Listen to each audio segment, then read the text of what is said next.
అపోస్తలుడైన పౌలు హెబ్రీయులకు రాసిన పత్రిక 8వ అధ్యాయము. మేము వివరించుచున్న సంగతులలోని సారాంశమేదనగా, మనకు అట్టి ప్రధాన యాజకుడు ఒకడున్నాడు. ఆయన పరిశుద్ధాలయమునకు అనగా మనుష్యుడు కాక ప్రభువే స్థాపించిన నిజమైన గుడారమునకు పరిచారకుడై యుండి, పరలోకమందు మహామహుని సింహాసనమునకు కుడిపార్శ్వమున ఆసీనుడాయను.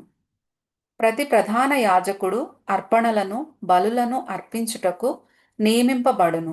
అందుచేత అర్పించుటకు ఈయనకు ఏమైనా ఉండుట అవశ్యము. ధర్మశాస్త్ర ప్రకారము అర్పణలు అర్పించువారున్నారు గనుక ఈయన భూమి మీద ఉన్న ఎడల యాజకుడై ఉండడు.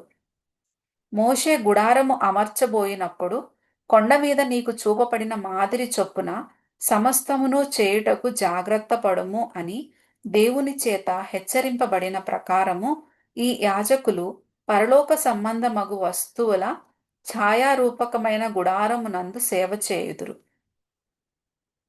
ఈయన అయితే ఇప్పుడు మరి ఎక్కువైన వాగ్దానములను బట్టి నియమింపబడిన మరి ఎక్కువైన నిబంధనకు మధ్యవర్తి అయి ఉన్నాడు గనుక మరి శ్రేష్టమైన సేవకత్వము పొంది ఉన్నాడు. ఏలయనగా ఆ మొదటి నిబంధన లోపము లేనిదైతే రెండవ దానికి అవకాశముండనేరదు. అయితే ఆయన అపేక్షించి వారితో ఈలాగు చెప్పుచున్నాడు. ప్రభువు ఇట్లనెను, ఇదిగో ఒక కాలము వచ్చుచున్నది, అప్పటిలో ఇశ్రాయేలు ఇంటివారితోనూ యూదా ఇంటివారితోనూ నేను క్రొత్త నిబంధన చేయుదును.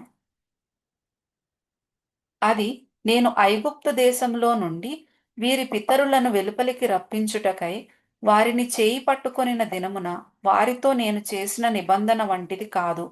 ఏమనగా వారు నా నిబంధనలో నిలువలేదు.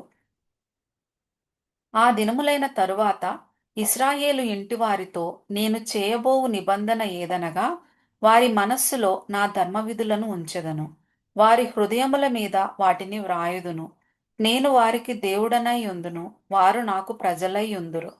వారిలో ఎవడును ప్రభువును తెలిసికొనుడని తన పట్టణస్థునికైనను తన సహోదరునికైనను ఉపదేశము చేయడు.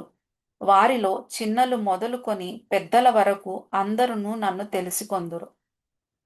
నేను వారి దోషముల విషయమై దయగలిగి వారి పాపములను ఇకను ఎన్నడును జ్ఞాపకము చేసుకొననని ప్రభువు సెలవిచ్చుచున్నాడు. ఆయన క్రొత్త నిబంధన అని చెప్పుట చేత మొదటిది పాతదిగా చేసియున్నాడు. ఏది పాతగిలి ఉడిగిపోవునో అది అదృశ్యమగుటకు సిద్ధముగా ఉన్నది.